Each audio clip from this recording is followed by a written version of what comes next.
9 ہجری کی بات ہے، اور اس میں ایک کتاب لکھی گئی شذرات الذہب فی اخبار من ذہب، اور اس میں ایک شخص کا واقعہ آتا ہے، ابو بکر بن عبد الباقی کا رحمہ اللہ. نوجوان تھے بالکل.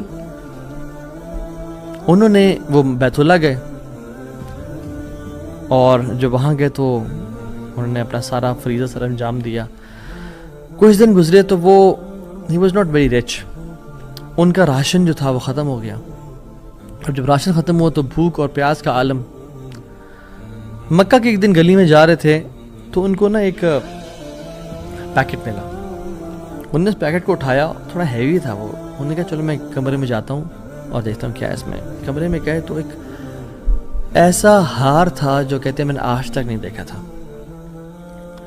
It was very unique, it was very precious. کہتے ہیں کہ میں بڑا حیران ہوا یہ کس کا ہوگا. خیر الٹیمیٹلی میں نکلا اپنے کمرے سے باہر، حرم کی طرف آ رہا تھا تو مکہ کی گلیوں میں نے ایک دیکھا، ایک شیخ یعنی ایک بزرگ انسان تھا جس کے ہاتھ میں 500 دینار تھے، اور وہ اناؤنسمنٹس کر رہے تھے کہ میرے گھر والوں کا ہار گما ہے، جس شخص کو مل جائے وہ مجھے دے، میں اس کو 500 دینار دوں گا. ابو بکر رحمہ اللہ نے سوچا کہ میرے پاس تو پیسے نہیں ہیں، میرے پاس تو راشن نہیں ہے، میں تو بھوک پیاس کا عالم ہے، تو میں اس کو ہار دوں گا، اسے پیسے لے لیتا ہوں. چلو دیکھتے ہیں. ان بزرگ کا ہاتھ پکڑا اور کہا میرے کمرے میں چلیں آپ میرے ساتھ. کمرے میں گئے تو کہا آپ سے 3 سوال ہیں. آپ اس پیکٹ کی نشانی بتائیں، جس چیز سے اس پیکٹ کو باندھا گیا اس کی نشانی بتائیں، اور اس ہار کی نشانی بتائیں. صرف 3 نشانیاں بتا دیں، میں آپ کو وہ دے دوں گا. جیسے ہمیں کوئی چیز ملے تو ہم کہتے ہیں کہ آپ یہ 3، اور اگر کوئی انسان کھوٹا ہوتا ہے نا تو وہ کہتے ہیں مجھے 50 نشانیاں بتائیں یا مجھے 60 نشانیاں بتائیں، اور کوشش کرتے ہیں ایک نہ ایک تو غلط بتا ہی دے گا تو ہار میرا ہو جائے گا. لیکن ہی وہ سنسیئر. انہوں نے کہا 3 نشانیاں. پیکٹ کیسا ہے، اس کو کس چیز سے باندھا گیا ہے، اور اس کا ہار کیسا ہے. تو انہوں نے کہا پیکٹ ریشم کا ہے. انہوں نے کہا بالکل ٹھیک ہے آپ نے. انہوں نے کہا کہ جو پیکٹ جس چیز سے پیکٹ کو باندھا گیا ہے وہ بھی ریشم کا دھاگا ہے. انہوں نے کہا بالکل ٹھیک ہے آپ نے. اور تیسرا چیز کا انہوں نے کہا اس پہ 30 نگ لگے ہوئے ہیں اس ہار میں. انہوں نے کھولا اس ہار کو، دیکھا 1 2 3 4 5 6 30 کمپلیٹ، یہ آپ کا ہار. تو انہوں نے کہا یہ 500 آپ کے دینار. کہتے ہیں نہیں مجھے نہیں چاہیے. کہتے ہیں کیوں بیٹا، میں نے تو وعدہ کیا تھا کہ میں اس شخص دوں گا. کہتے ہیں میں نے اللہ کے لیے کام کیا ہے، یہ مجھے چیز ملی تھی، میرا ایز اے مسلمان میرا حق تھا کہ میں امانت کو واپس ادا کروں، تو میں آپ سے اس کا اجر نہیں لوں گا.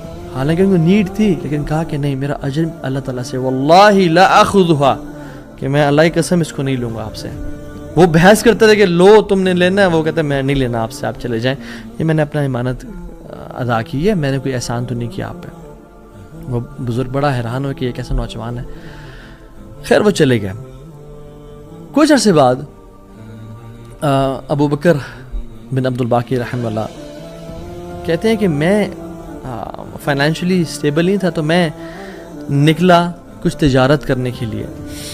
میں جس شپ پہ بیٹھا ہند کی طرف میں نے سفر کیا. سافرت الی الہند، میں ہند کی طرف جانے لگا. اور کہتے ہیں جب راستے میں تھا تو اتنے برے طوفان نے ہماری شپ کو ہٹ کیا کہ پانی شپ کے بیچ میں آ گیا اور لاگز بکھر گئے اور وہ کشتی ٹوٹ گئی. کچھ لوگ ڈوب گئے، کچھ لوگ چیز چلا رہے تھے. میرے ہاتھ میں ایک لکڑی کا بہت بڑا ووڈ لاگ لگا، لکڑی کا ایک پھٹا سا لگا. میں نے اس کو زور سے پکڑ لیا.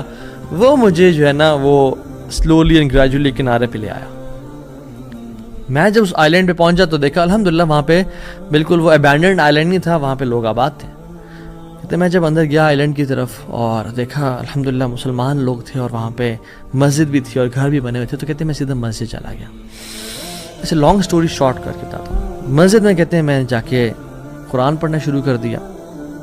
جب قرآن پڑھا تھا تو ایک مزدور آیا میرے پاس اور کہتا ہے کہ آپ تو بڑا پیارا قرآن پڑھتے ہیں، اور ہمارے تو اس آئی لینڈ پہ آپ کہاں سے آئے ہیں؟ ہمارا تو اس آئی لینڈ پہ یعنی کوئی اچھا قاری نہیں ہے موجود کہ جو قرآن ایسے پڑھے. ماشاء اللہ یو ریسائٹ بیوٹیفل قرآن. تو آپ ایک کام کریں، آپ پلیز میرے بچوں کو پڑھا دیں. سلولی اینڈ گریجولی لوگ آتے گئے اور ان کو اپنے بچے پڑھاتے گئے. اور وہ ابو بکر رحمہ اللہ اس مسجد کے بڑے نوبل شخص بن گئے کہ لوگ ڈیمانڈ تھی بہت زیادہ قرآن پڑھ، کسی کو آتا نہیں تھا تو انہوں نے اپنے بچوں کو لایا، لوگ بھی پڑھنا شروع ہو گئے اور ان کو اس مسجد کا ایک طرح سے لیڈر بنا دیا کہ آپ اس کو رن کریں. کچھ عرصے بعد جب ابو بکر رحمہ اللہ کہتے ہیں میں ابھی جاتا ہوں اس آئی لینڈ کو چھوڑ کے, مجھے نکلنا ہے یہاں سے, مجھے اپنے گھر کی طرف اور اپنے بزنس کی طرف واپس جانا ہے, تو مجھے اجازت دیں. تو ان لوگوں نے بڑا ان کو پش کیا اور کہا کہ نہیں آپ نہ جائیں, آپ کی آنے کی وجہ سے ہمارے پورے آئی لینڈ میں قرآن کی تعلیم پھیل رہی ہے, you such a noble and wonderful gentleman, آپ پلیز یہیں پہ رکیں. تو انہوں نے کہا کہ نہیں بھائی میری لائف ہے, میں نے شادی بھی کرنی ہے اور سب. کہتے ہیں ہم آپ کو یہاں پہ رہائش دیں گے, ہم آپ کو یہاں پہ شادی کرائیں گے آپ کی, آپ یہاں پہ رکیں. تو انہوں نے کہا چلو ٹھیک ہے, اگر میرا معاش کا سلسلہ چل پڑتا ہے قرآن کو پڑھا کے اور باقی کام شام کر کے اور مجھے گھر اور بیوی مل جاتی ہے تو I can think to leave here. انہوں نے ان کی شادی کر دی ایک عورت سے اور کہا کہ یتیم لڑکی ہے اس سے آپ کی ہم شادی کرتے ہیں. ہے تو وہ یتیم لیکن ہے بڑی مالدار وہ, کیونکہ اس کا باپ جو تھا وہ بڑا رچ انسان تھا. انہیں کہا ٹھیک ہے. جب ان کا نکاح ہوا اور اس لڑکی کے پاس جب آ کے بیٹھے, یعنی جو فرسٹ نائٹ, جب اس لڑکی کو دیکھا اور اس سے گلے پہ نظر پڑی تو وہ حیران ہو گئے. یہ دیکھے کہ جو مکہ کی گلیوں میں ان کو جو ایک نیکلس ملا تھا وہ اس لڑکی نے اپنے گلے میں پہنا ہوا ہے. وہ بڑے حیران اور پریشان ہو گئے.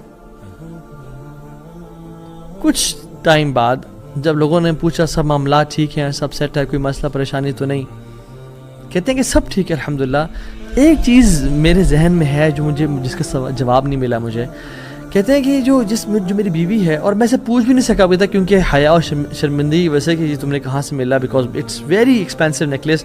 کہیں اس کو یہ لگے کہ میں لالچی انسان ہوں یا میری نظر اس کے نیکلیس پہ ہے. تو یہ نیکلیس اس کو کہاں سے ملا؟ مجھے تو مکہ کی گلیوں میں ملا تھا اور میں نے ایک بزرگ انسان کو دیا تھا. وہ لوگ کیا کرنا شروع ہو گئے, فہللو وکبرو, وہ کہہ رہے لا الہ الا اللہ, اللہ اکبر کہنا شروع ہو گئے وہ لوگ. اور کہتے ہیں کہ تم وہ نوجوان ہو. کہتے ہیں کہ اس کا باپ جو اس علاقے کا ایک بڑا انسان تھا, وہ ہمارے پورے اس علاقے میں ایک کہانی سنایا کرتا تھا کہ ایک شخص مجھے ملا, اس شخص سے زیادہ نیک انسان میں نے آج تک نہیں دیکھا, اس سے زیادہ امانت دار شخص میں نے آج تک نہیں دیکھا. وہ ہمیں ایک لڑکے کی کہانی سنایا کرتا تھا کہ ایسے سے اس کو نیکلیس ملا, اس نے مجھ سے پیسے نہیں لیے اور مجھے وہ اتنا قیمتی ہار واپس دے دیا. اور وہ باپ اللہ کا نہیں گولی, وہ دعا کیا کرتا کہ یا رب میری بیٹی کی شادی اس بندے سے کروا دے یا رب جس نے مجھے وہ ہار ڈھونڈ کے دیا تھا. اور آج آپ یہاں پہ آ گئے, اللہ تعالیٰ کیسے آپ کو یہاں پہ لے کے آیا.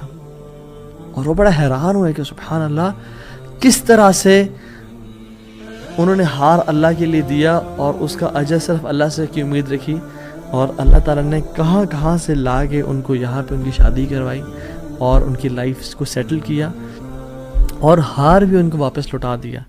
اور سبحان اللہ انہوں نے کتنے دینار کو دھتکارا تھا اور ریجیکٹ کیا تھا, 500 دینار کو.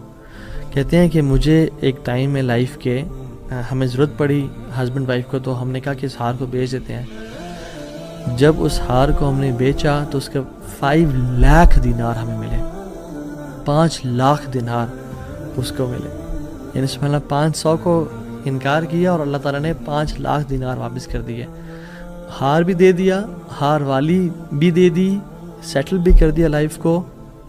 ان اللہ علی کل شیء قدیر, اللہ تعالیٰ ہر چیز پر قادر ہے, اس کے لیے کچھ مشکل نہیں ہے میرے بھائی اور میری بہن. آپ کی لائف میں پریشانیاں ہیں, مشکلات ہیں, زندگی تنگ ہے, آپ اللہ کو اس کے ناموں سے پکاریں, آپ اپنی نیت ٹھیک کریں, آپ اپنے اجر کا سوال لوگوں سے نہ کریں, صرف اللہ سے امید رکھیں, پھر دیکھیں آپ کی زندگی کس طرح سے آسان ہوتی ہے.